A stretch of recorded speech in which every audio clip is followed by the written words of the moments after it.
નમસ્કાર વહાલા વિદ્યાર્થી મિત્રો, હું શ્રીમાળી તૃપ્તિ ફરી એકવાર તમારું સ્વાગત કરું છું આજના તદ્દન નવા વિડીયોમાં. વિદ્યાર્થી મિત્રો, આજના આ વિડીયોમાં આપણે તમારા ધોરણ 7ના ગુજરાતી વિષયનું પ્રકરણ 1 જે સરસ મજાનું કાવ્ય છે પ્રાણી માત્રને, તેના સ્વાધ્યાયનું સંપૂર્ણ સોલ્યુશન શીખવાના છીએ. તો ચાલો ફટાફટથી વિડીયો શરૂ કરીએ અને જોઈએ તમારા સ્વાધ્યાયનો પહેલો પ્રશ્ન, જેમાં આપણને વાતચીત આપી છે. એમાં પ્રથમ પ્રશ્ન પૂછ્યો છે કે તમે કઈ કઈ પ્રાર્થનાઓ ગાઓ છો? તો ચાલો અહીં ઉત્તર લખીએ. અમે ઇતની શક્તિ હમે દેના દાતા, ઓ કરુણાના કરનારા, મૈત્રી ભાવનું પવિત્ર ઝરણું, હે શારદે માં, શંભુ ચરણે પડી માંગુ, ઘડી રે ઘડી કષ્ટ કાપો, ઓ ઈશ્વર ભજીએ તને, પ્રાણી માત્રને રક્ષણ આપ્યું, અસત્યો માહેથી પ્રભુ પરમ તેજે તું લઈ જા. આ પ્રાર્થનાઓ ગાઈએ છીએ. બીજો પ્રશ્ન છે, તમે ક્યારે ક્યારે પ્રાર્થના કરો છો? અહીં આપણે ઉત્તર લખીશું. હું સવારે પથારીમાંથી જાગીને મંદિરમાં, શાળામાં સમૂહ રૂપે તેમજ અન્યને ભગવાન મદદ કરે એ માટે, સૌના કલ્યાણ માટે રાત્રે સૂતા પહેલાં પ્રાર્થના કરું છું. ત્રીજો પ્રશ્ન છે, પ્રાર્થના શા માટે કરવામાં આવતી હશે? ઉત્તર લખીએ. મન અને આત્માની શુદ્ધિ માટે, દૈવી કૃપા પ્રાપ્ત કરવા તેમજ આવેલ સંકટને દૂર કરવા પ્રાર્થના કરવામાં આવતી હશે. આના પછીનો ચોથો પ્રશ્ન છે, તમારી શાળામાં પ્રાર્થનામાં તમારે કંઈક રજૂ કરવાનું હોય ત્યારે શી તૈયારી કરો છો? અહીં ઉત્તર લખીશું. મારી શાળામાં મારે કાવ્ય રજૂ કરવાનું હતું, ત્યારે મેં નીચે મુજબ તૈયારી કરી. અમારા પુસ્તકાલયમાંથી સરસ મજાની કાવ્ય માટે પુસ્તક શોધી તેમાંથી સરસ કાવ્ય પસંદ કર્યું. કાવ્યના ગાનની રીત અમારા શિક્ષક પાસેથી શીખી. કાવ્યના ગાન માટે જરૂરી સંગીતના સાધનો એકત્ર કર્યા. ત્યારબાદ કાવ્યના ગાન માટે વારંવાર અભ્યાસ કર્યો. આ મુજબ આપણે અહીં ઉત્તર લખીશું. આ ઉપરાંત જો તમે કોઈ શાળામાં રજૂઆત કરી હોય તો તમે એના વિશે પણ અહીં લખી શકો છો. તો ચાલો હવે જોઈએ આપણા સ્વાધ્યાયનો બીજો પ્રશ્ન, જે છે યોગ્ય વિકલ્પ પસંદ કરી વાક્ય પૂર્ણ કરો. પહેલું વાક્ય આપણે પૂર્ણ કરવાનું છે, માન્યા પોતા સમ સહુને, એટલે ઓપ્શન આપ્યા છે. અ, સૌને પોતાના જેવા જ માનવા, બ, સૌને પોતાના જેવા જ ગણ્યા, ક, સૌને પારકા માનવા. તો મિત્રો અહીં આપણે ઉત્તર લખીશું ઓપ્શન અ, સૌને પોતાના જેવા જ માનવા.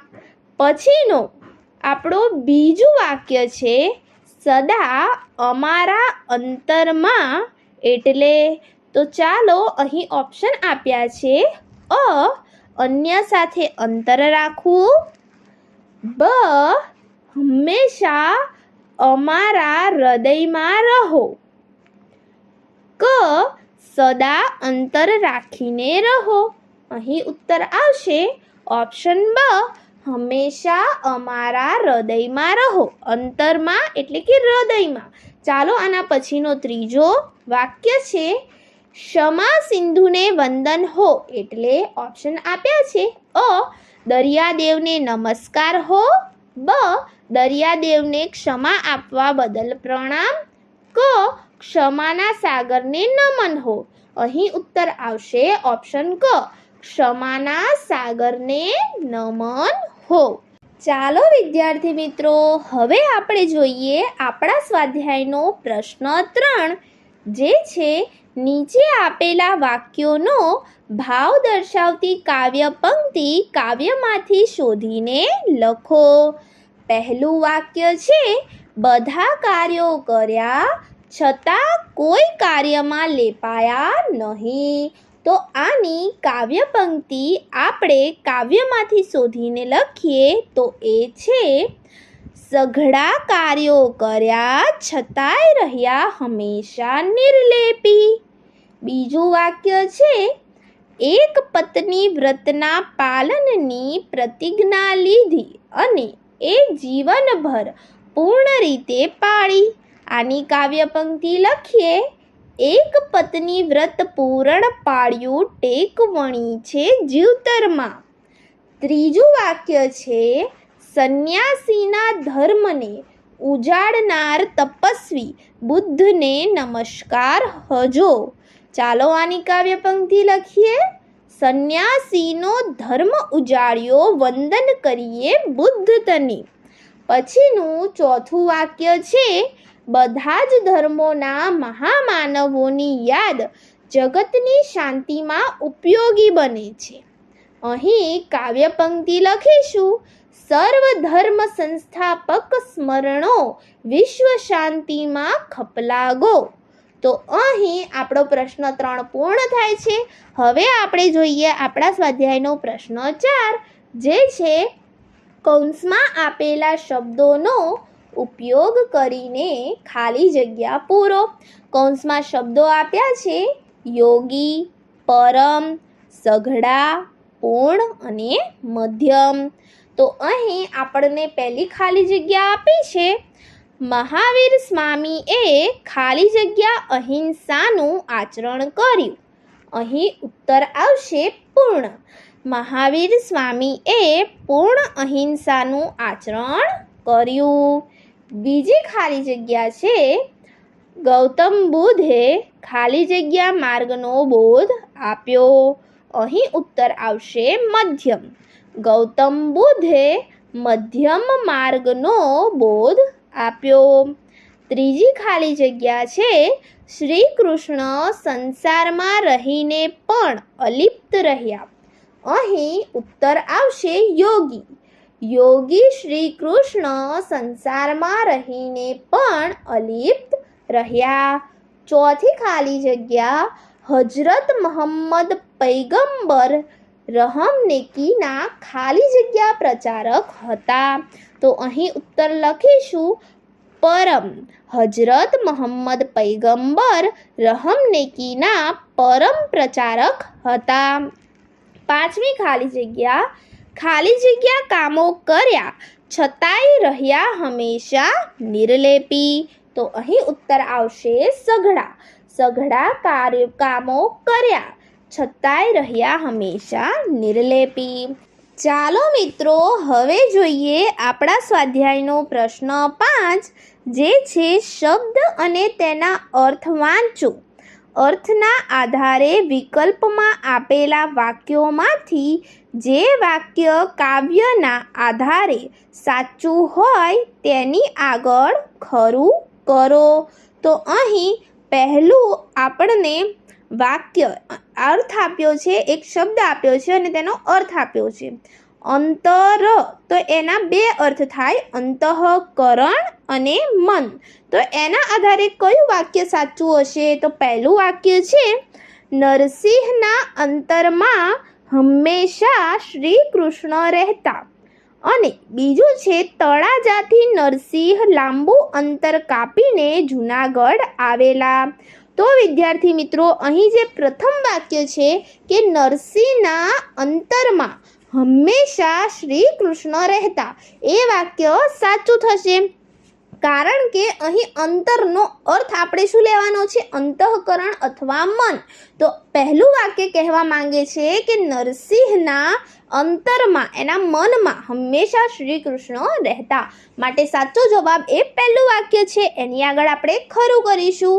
બીજું આપણને શબ્દ અને એનો અર્થ આપ્યો છે સમ, એટલે સરખું અને સમાન. તો અહીં પણ 2 વાક્ય આપ્યા છે. એમાં પહેલું છે કોઈ પણ બે વ્યક્તિ બધી બાબતમાં સમ હોતી નથી. અને બીજું છે, મેં ભગવાનના સમ ખાઈને કહ્યું પણ તેમણે ન માન્યું. તો મિત્રો અહીં પણ જે પહેલું વાક્ય છે કે કોઈ પણ બે વ્યક્તિ બધી બાબતોમાં સમ એટલે કે સરખી હોતી નથી, સમાન હોતી નથી, માટે સાચું જે વાક્ય છે એ પહેલું છે, એની આગળ આપણે ખરું કરી દઈશું.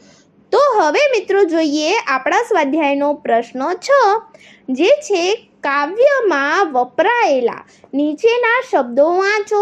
જે છે પ્રાણી માત્ર, જનસેવા, એક પત્ની વ્રત, ન્યાયનીતિમય, કૃષ્ણ પ્રભુ, પ્રભુપુત્ર, ક્ષમા સિંધુ, વિશ્વ શાંતિ.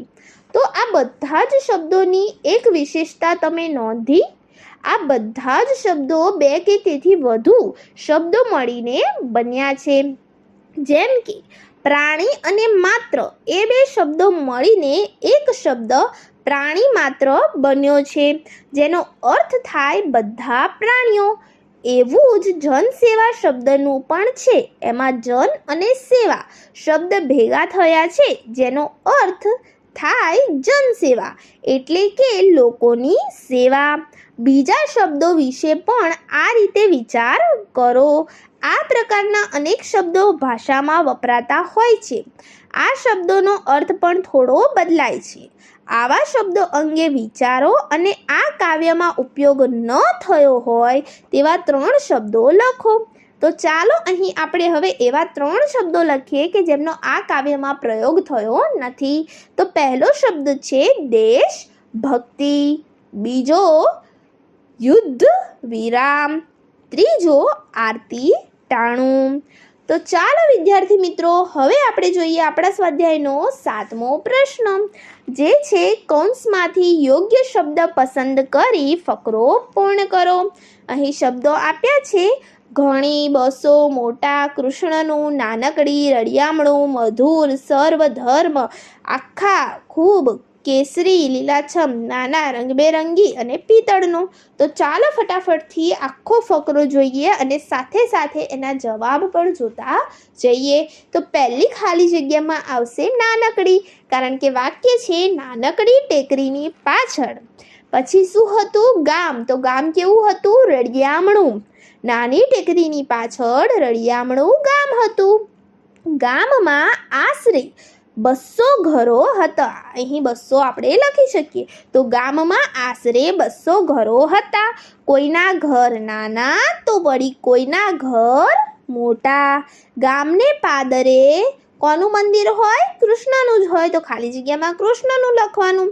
પાદરે કૃષ્ણનું મંદિર, તેના પર ધજા ફરકે. તો ધજા કેવી હોય? કેસરી. તેના પર કેસરી ધજા ફરકે.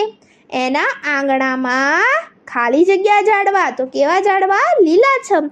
એના આંગણામાં લીલાછમ ઝાડવા. તેની ઉપર ખાલી જગ્યા પક્ષીઓ કલોલ કરે. તો કેવા પક્ષીઓ હોય? રંગબેરંગી. તેની ઉપર રંગબેરંગી પક્ષીઓ કલોલ કરે. મંદિરમાં ખાલી જગ્યાનો ઘંટ બાંધેલો. તો ઘંટ શાનો હોય? પિત્તળનો. તો મંદિરમાં પિત્તળનો ઘંટ બાંધેલો. તેનો ખાલી જગ્યા રણકાર સવાર સાંજ ખાલી જગ્યા ગામમાં ગુંજી રહે. તો તેનો મધુર રણકાર સવાર સાંજ આખા ગામમાં ગુંજી રહે. આરતી સમયે તો અહીં ખાલી જગ્યા ભીડ રહે. તો આમાં લખીશું ઘણી. આરતી સમયે તો અહીં ઘણી ભીડ રહે. તો ચાલો વિદ્યાર્થી મિત્રો, હવે આપણે જોઈએ આપણા સ્વાધ્યાયનો પ્રશ્ન 8, જે છે કૌંસમાંથી યોગ્ય શબ્દ પસંદ કરીને ખાલી જગ્યા પૂરો. પહેલી ખાલી જગ્યા છે મહાવીર સ્વામીએ અહિંસાનું આચરણ કર્યું. ખાલી જગ્યા બધા પ્રાણીઓને રક્ષણ આપ્યું. ઓપ્શન છે કે અને પરંતુ. તો વિદ્યાર્થી મિત્રો અહીં જવાબ આવશે અને, કારણ કે વાક્યનું જોડાણ અનેથી થઈ શકે. જેમ કે મહાવીર સ્વામીએ અહિંસાનું આચરણ કર્યું અને બધા પ્રાણીઓને રક્ષણ આપ્યું. ઉત્તર આવશે અને. પછી બીજી ખાલી જગ્યા છે શ્રી કૃષ્ણએ બધા જ કાર્યો કર્યા. ખાલી જગ્યા જીવનભર એ બધાથી અલિપ્ત રહ્યા. તો અહીં ઓપ્શન આપ્યા છે પરંતુ એટલે નહીં તો વિદ્યાર્થી મિત્રો અહીં ઉત્તર આવશે પરંતુ. શ્રી કૃષ્ણએ બધા જ કાર્યો કર્યા પરંતુ જીવનભર એ બધાથી અલિપ્ત રહ્યા. ત્રીજી ખાલી જગ્યા, વરસાદ વધુ હતો, ખાલી જગ્યા હું ઘરેથી નીકળી ન શકી.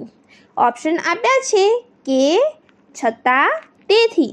તો અહીં ઉત્તર આવશે તેથી. વરસાદ વધુ હતો તેથી હું ઘરેથી નીકળી ન શકી. પછીની ચોથી ખાલી જગ્યા છે, તમે સવારે નીકળશો, ખાલી જગ્યા સાંજે. તો આપણે પૂછીએ છીએ તો આપણે કહીશું તમે સવારે નીકળશો કે સાંજે. તો અહીં ઓપ્શન આપ્યા છે માટે કે એટલે. તો જવાબ આપણને ખબર જ છે, જવાબ આવશે કે તમે સવારે નીકળશો કે સાંજે. તો ચાલો વિદ્યાર્થી મિત્રો, હવે આપણે જોઈએ આપણા સ્વાધ્યાયનો પ્રશ્ન 9, જે છે નીચેના વાક્યોમાં યોગ્ય સંયોજક મૂકી વાક્યને ફરીથી લખો. તો યોગ્ય સંયોજક મૂકવાનો છે અને પછી વાક્ય ફરીથી લખવાનું છે. તો ચાલો, પહેલું વાક્ય છે, મેં એને કહ્યું ન હતું, ખાલી જગ્યા તેણે મારું કામ કરી નાખ્યું. તો અહીં આપણે સંયોજક મૂકીશું છતાં પણ. મેં એને કહ્યું ન હતું છતાં પણ તેણે મારું કામ કરી નાખ્યું. તો અહીં ઉત્તર આ પ્રમાણે આવશે. બીજું વાક્ય છે, ગુરુવારે જો શાળામાં રજા હોય, ખાલી જગ્યા આપણે પુસ્તક મેળામાં જઈશું. તો અહીં આવશે તો. ગુરુવારે જો શાળામાં રજા હોય તો આપણે પુસ્તક મેળામાં જઈશું. ત્રીજી ખાલી જગ્યા, છત્રી હતી તે સારું થયું, ખાલી જગ્યા તું પલળી ગયો હોત. અહીં ખાલી જગ્યામાં લખીશું નહીતર. છત્રી હતી તે સારું થયું, નહીતર તું પલળી ગયો હોત. પછીનું વાક્ય જોઈએ, ખાલી જગ્યા સાહેબ કહેશે, ખાલી જગ્યા આપણે બાલસભા ગોઠવીશું. તો અહીં આવશે જો અને તો. જો સાહેબ કહેશે તો આપણે બાલસભા ગોઠવીશું. આના પછીની ખાલી જગ્યા છે, કાલે હું મારા દાદા સાથે દવાખાને જવાનો છું, ખાલી જગ્યા હું રમવા નહીં આવું. હવે અહીં આવશે તેથી. કાલે હું મારા દાદા સાથે દવાખાને જવાનો છું, તેથી હું રમવા નહીં આવું. આ પ્રકારનું વાક્ય બનશે. તો અહીં તમારે આખા જે વાક્ય આપણે ઉત્તરમાં લખ્યા એ પ્રમાણે જ લખવાનું છે. તો ચાલો હવે જોઈએ આપણા સ્વાધ્યાયનો પ્રશ્ન 10મો, જે છે ફકરામાં યોગ્ય વિરામ ચિહ્નો મૂકી તેનું સુલેખન કરો. તો ફકરો આપ્યો છે એમાં જુઓ અહીં કોઈ પણ પ્રકારના વિરામ ચિહ્નો મૂક્યા નથી. તો ચાલો આપણે ફટાફટથી આ ફકરાને સરસ રીતે વિરામ ચિહ્નો સાથે લખી દઈએ. તો અહીં ઉત્તર લખીશું, તેમણે મને પૂછેલું. આના પછી અલ્પવિરામ અને તને શાનો શોખ છે એની પાછળ પ્રશ્નાર્થ ચિહ્ન આવશે.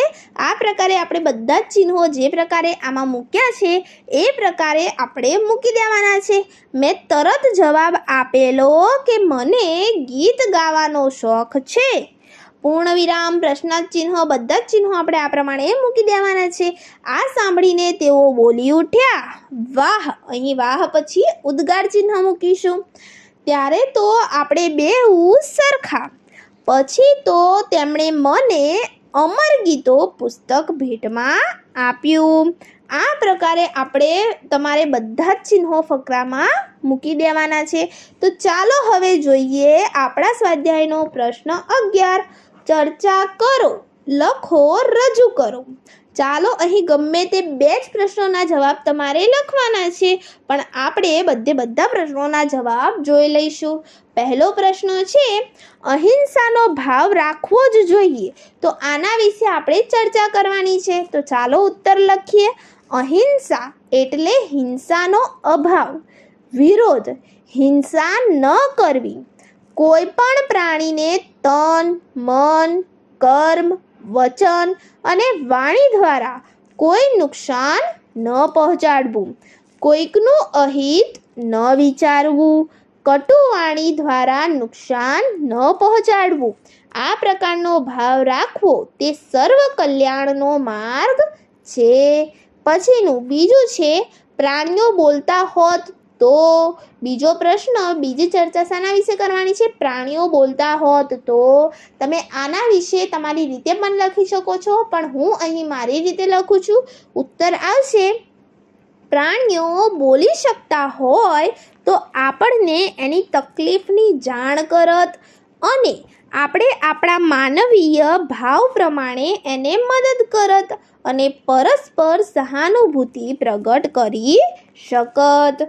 પછીનો ત્રીજો પ્રશ્ન છે જેના વિશે આપણે ચર્ચા કરવાની છે. ત્રીજું વિધાન, સર્વધર્મ સંભાવના વિશ્વ શાંતિનો માર્ગ. અહીં ઉત્તર લખીએ, વિશ્વમાં અનેક ધર્મો છે. અનેક ધર્મોના પાળનાર અલગ છે, ભાષા અલગ છે, પ્રદેશ અલગ છે, પણ ધર્મનું આખરી તત્વ એક જ છે. જેમ સોનું એક તત્વ છે પણ એના અલંકારો ઘરેણાના આકાર ભિન્ન છે, આમ સર્વ ધર્મ પ્રત્યેની સંભાવના એ જ વિશ્વ શાંતિ કલ્યાણનો એકમાત્ર માર્ગ છે. આ પ્રકારનો ઉત્તર આપણે લખી શકીએ. તો ચાલો હવે આના પછીનો આપણા સ્વાધ્યાયનો 12મો પ્રશ્ન જોઈએ, જે છે પ્રશ્નોના ઉત્તર લખો. પહેલો પ્રશ્ન, કાવ્યમાં કયા કયા મહામાનવોનો ઉલ્લેખ થયો છે? ચાલો ઉત્તર લખીએ. કાવ્યમાં મહાવીર, બુદ્ધ, રામ, કૃષ્ણ, ઈસુ, હજરત મોહમ્મદ પૈગંબર તેમજ અશોક, ઝરથુસ્ટ્ર જેવા મહાન માનવોનો ઉલ્લેખ થયો છે. પછીનો બીજો પ્રશ્ન છે, રામને અંતરમાં રાખવાની વાત કેમ કરી હશે? ચાલો ઉત્તર લખીએ. રામ જીવનના આદર્શ રૂપ મર્યાદા પુરુષોત્તમ છે. તેમણે એક પત્ની વ્રતની પ્રતિજ્ઞા લઈને જીવનભર પાળી હતી. તેમનું જીવન ન્યાય અને નીતિને સમર્પિત હતું. હવે આના પછીનો ત્રીજો પ્રશ્ન જોઈએ. કાવ્યનો મુખ્ય સંદેશ શું છે? ચાલો ઉત્તર લખીએ. સમગ્ર માનવજાતના સુખની પ્રેરણા માનવોના જીવન કાર્યોમાં છે. એ કાવ્યનો મુખ્ય સંદેશ છે.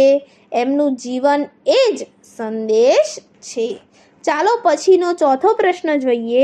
શ્રી કૃષ્ણને યોગી કેમ કહ્યા હશે? ચાલો ઉત્તર લખીએ. શ્રી કૃષ્ણને યોગી કહ્યા છે કારણ કે એમણે સઘળા કાર્યો કર્યા, કર્મ કર્યા, શાનાથી કર્યા? કૌશલ્યથી કર્યા, છતાં હંમેશા તેઓ નિર્લેપી રહ્યા છે, માટે શ્રી કૃષ્ણને યોગી કહ્યા છે. ચાલો હવે જોઈએ આપણા સ્વાધ્યાયનો પ્રશ્ન 13, જે છે જુઓ, નીચેના શબ્દોમાં 3 વ્યંજનો જોડાઈને બનેલો જોડાક્ષર લખ્યો છે. તમે આવા બીજા 5 શબ્દો શોધો, તેમાં રહેલા વ્યંજનો ઉદાહરણ મુજબ અલગ પાડો. જોડાક્ષરો જે આપ્યા છે એમાં રહેલા વ્યંજનો આપણે અલગ પાડવાના છે. ઉદાહરણ જોઈએ. બખ્તર, તો બખ્તરમાં જે જોડાક્ષર છે એ ખ અને ત છે, તો આપણે ખ અને તને અલગ પાડ્યા. અહીં તમે જોઈ શકો છો કે ખની નીચે એક નાનું એવું લીટું છે જે દર્શાવે છે કે ખ એક ખોડો અક્ષર છે, એટલે કે પૂર્ણ નથી. સમજી ગયા? તો અહીં ખની નીચે આ પ્રકારે તમારે લીટું ચોક્કસથી કરવાનું છે. તો ખ વત્તા ત બરાબર. બીજો જોઈએ બુદ્ધ, તો બુદ્ધમાં દ અને અ જોડાયેલા છે, એ બંને જોડાક્ષર છે અને દ ખોડો છે, દ વત્તા અ. ત્રીજો છે મિસ્ત્રી. મિસ્ત્રીમાં સ, ત અને ર ત્રણેય સાથે જોડાયેલા છે, એમાં ર એ રી પ્રમાણે છે, માટે સ, ત, રી. એમાં સ અને ત બંને ખોડા છે.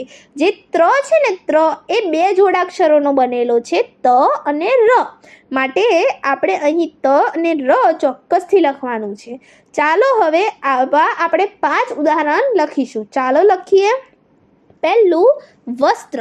વસ્ત્રમાં સ અને ત બંને જોડાક્ષર છે. આપણે પહેલાં જોયું જે ત્ર છે એમાં ત અને ર બે જોડાક્ષરો જોડાઈને બને છે, માટે અહીંયા આવશે સ વત્તા ત વત્તા ર. એમાં સ અને ત બંને ખોડાક્ષર છે. બીજું છે અસ્ત્ર. અસ્ત્રમાં સ વત્તા ત વત્તા ર. ત્રીજું શસ્ત્ર. એમાં પણ સ વત્તા ત વત્તા ર. ચોથું રાષ્ટ્રીય. એમાં શ વત્તા ટ વત્તા ર વત્તા ઈ. બરાબર, આટલા બધા અક્ષરો જોડાઈને સ્ત્રી એટલો શબ્દ બન્યો છે. પડી ગઈ ખબર? હવે જોઈએ પાંચમો શબ્દ જે છે શાસ્ત્રોક્ત. એમાં સ વત્તા ત વત્તા ર વત્તા ઓ. ઓ છે ને, પહેલામાં ત્રી હતું તો રે લીધું છેલ્લે, આમાં ઓ છે છેલ્લે. બરાબર, અહીં આપણો 13મો પ્રશ્ન પૂર્ણ થાય છે. હવે આપણે જોઈશું આપણા સ્વાધ્યાયનો પ્રશ્ન 14, જે છે તમને ગમતી અન્ય પ્રાર્થનાની 5-7 પંક્તિઓ લખો. અહીં પુસ્તકાલય કે ઇન્ટરનેટનો ઉપયોગ તમે કરી શકશો. તો ચાલો સરસ મજાની પ્રાર્થનાની આપણે પંક્તિઓ લખીએ. તો અહીં મેં પંક્તિઓ લખી છે મંગલ મંદિર ખોલો, એ પ્રાર્થનાની. તો ચાલો જોઈએ. મંગલ મંદિર ખોલો દયામલ, મંગલ મંદિર ખોલો. જીવનવાન અતિ વેગે વટાવ્યું દ્વાર, ઊભો શિશુ ભોલો દયામલ, મંગલ મંદિર ખોલો. તિમિર ગયું ને જ્યોતિ પ્રકાશ્યો, શિશુને ઉરમાં લો દયામલ, મંગલ મંદિર ખોલો. નામ મધુર તમ રટ્યો નિરંતર, શિશુ સહ પ્રેમ બોલો દયામલ, મંગલ મંદિર ખોલો. દિવ્ય તૃષાતુર આવ્યો બાળક, પ્રેમ અમીરસ ઢોળો દયામલ, મંગલ મંદિર ખોલો. આમાંથી તમે કોઈ પણ 5 લીટી લઈને લખી શકો છો. તો વિદ્યાર્થી મિત્રો, અહીં આપણું સ્વાધ્યાય પૂર્ણ થાય છે. હું આશા રાખું છું કે તમને આજનો આ વિડીયો મદદરૂપ થઈ રહેશે. જો વિડીયો ગમે તો આ વિડીયોને લાઈક કરો, તમારા મિત્રો સાથે શેર કરો, અને જો અમારી આ ચેનલ ઉપર નવા હોય તો આને સબસ્ક્રાઈબ કરવાનું ના ભૂલતા. Thank you friends. Keep watching, keep learning.